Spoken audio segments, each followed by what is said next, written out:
Greetings, Kindred. I am Voivode Maquette, and welcome back to our World of Darkness. And level by level, we are working through the idea of Thin-Blood Alchemy right now. In fact, we've covered the theory, we've covered the fueling, and now we're actually going to cover the process, starting with Far Reach, the level 1 Thin-Blood Alchemy discipline, I guess? Far Reach? So to just jump into this, Far Reach, level 1. This formula allows the alchemist to use their mind to grab, hold, and push objects or people without touching them. While few can employ enough mental force to actually cause direct damage, a clever applicant can find many ways to get an opponent into or themselves out of harm's way.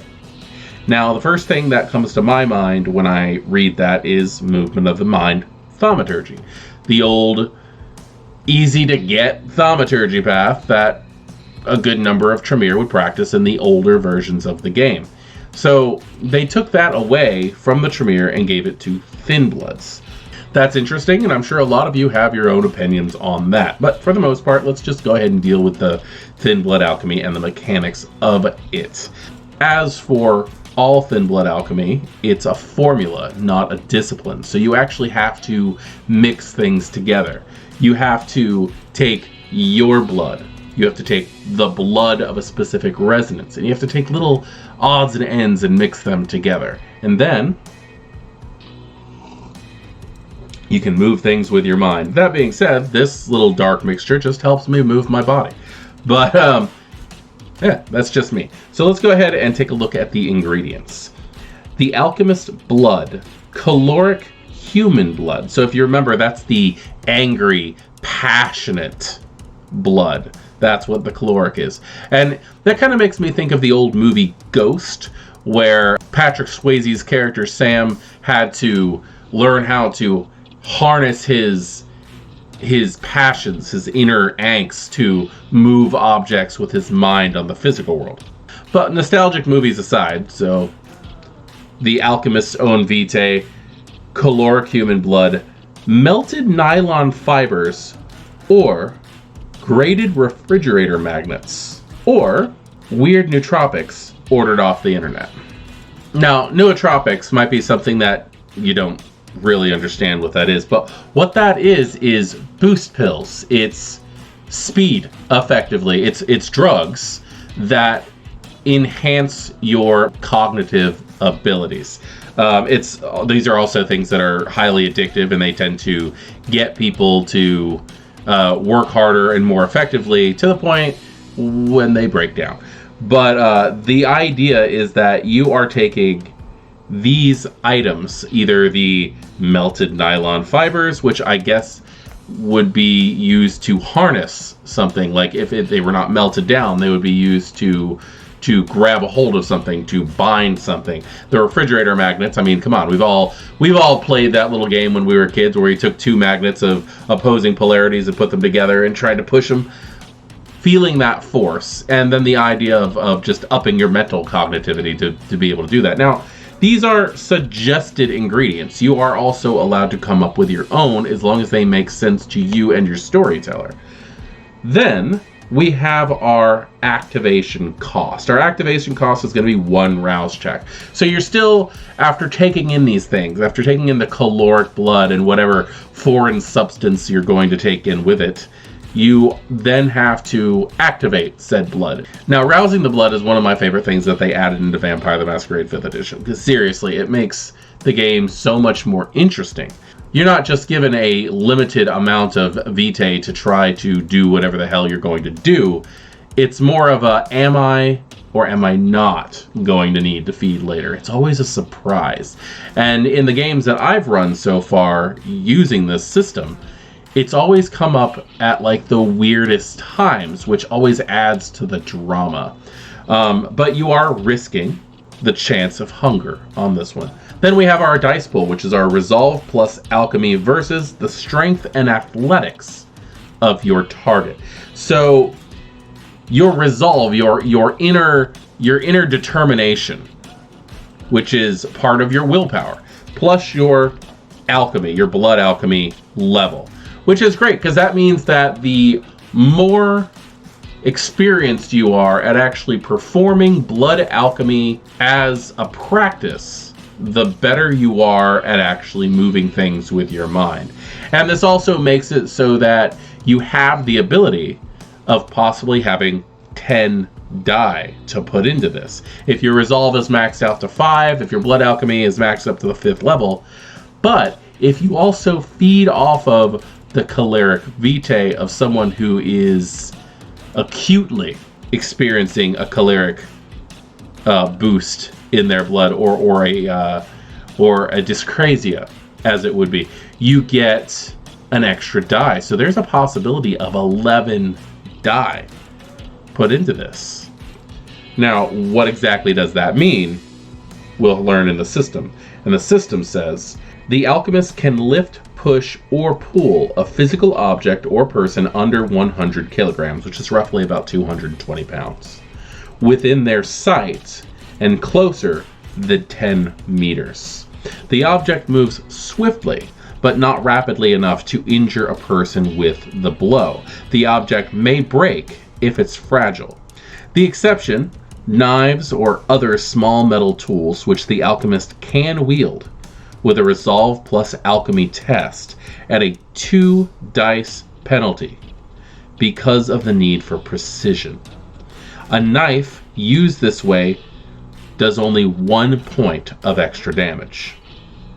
Trying to move someone actively resisting requires a contest of resolve plus alchemy versus their strength plus athletics of the target. On a win, the alchemist can pull the victim within grappling or clawing range, or throw them 1 meter for every point of margin in the contest, doing an equal amount of superficial damage. They land prone. Keeping someone or something floating in midair requires a resolve plus Thin-Blood Alchemy difficulty of 3 roll every turn. Fine manipulations such as pulling the pin out of a grenade requires a wits plus alchemy roll at a suitable difficulty as determined by the storyteller. Now, that is a good amount of information. Now, that means that you can actually use this as a weapon. You can actually manipulate items in the air to use against a target, such as a knife, as it says. Now, in this, it states that if you are to use a knife, you would only get a +1 bonus instead of the standard 2 to damage that you would get, because you're not putting out the same amount of force as you would if you were physically attacking somebody with this item. So if you were going to attack with a floating knife, it would be your resolve plus Thin-Blood Alchemy against their whatever they were trying to do. If they were trying to slap the knife out of the air, which seems like it would be easier because there's nothing actually physically holding on to the knife, that would be their strength plus brawl. Or if they were going to try to get out of the way, it would be dexterity plus athletics. The margin of the win, say if you rolled 5 and they rolled 3, you would do 2 damage plus 1 for the knife instead of 2 damage plus 2 superficial damage in that case. Now, this also gives you the ability to snare things, and that right there is going to take a little bit more work between yourself and how descriptive you can be and the storyteller. I know if I was playing a Thin-Blood Alchemist, I would have my lab in the dirtier parts of town, such as the train yards and things like that. For security purposes, I would love to just be able to go, oh, you're here, you want to bother me? Snare, slowly push out in front of a train, and let the train deal the damage on that one. And I love the fact that this gives you the ability to have that kind of thing. Now, it also says with a resolve plus Thin-Blood Alchemy test with a difficulty of 3, you can continue to hold something moment by moment. With this, every round you have to make another test to see if you can continue doing that. With my thought as a storyteller, I would allow my players to move them another meter further away in that process, up to 10 meters. So you're not going to really cause that much damage if you lift someone as high as you can and drop them 10 meters. How much is a meter? Roughly 3 feet. So if you're going to do a 10-meter fall, that would be 30 feet. 30 feet is not that far for a vampire to fall. They might receive some superficial damage. So in this situation, if you were to lift somebody up to the full 10 meters and then drop them, that's roughly 30 feet, and they were to fall, considering the fact that there's only a 3 trait difficulty for you to continue lifting, I would have them do a saving throw of dexterity plus athletics to see if they could catch at a 3 trait difficulty. 1 trait for every 3 meters that they fell. That makes sense to me. So duration, how long does this last? 1 turn unless held, which means that you can continue using this power on people that you have grasped without spending more blood. If you need to get another item or grab someone else, then yes, you are going to have to spend more vitae to do that. But to continuously manipulate what you already have, you don't have to continue spending or rousing the blood. You don't have to rouse the blood every time you swipe a knife. It's just a test. You don't have to rouse the blood every time you go to move somebody higher or further away or closer to you each round. It's just the test. But if you do wish to grab something else or someone else, that's when another rouse check comes into play. You don't have to drink more. That stays in your system until it is gone. If you remember what we said in the 4 humors section, the caloric vitae stays in your body until you either reach hunger of 5 or until you drink something else to dilute the mixture that's in your system. And that, my friends, is far reach. I would like to know what you have to say about this. Have you ever used it before? Do you anticipate using this? This is fun. I am Voivode Maquette. This has been Level by Level and our look at Thin-Blood Alchemy's power of far reach. Class dismissed.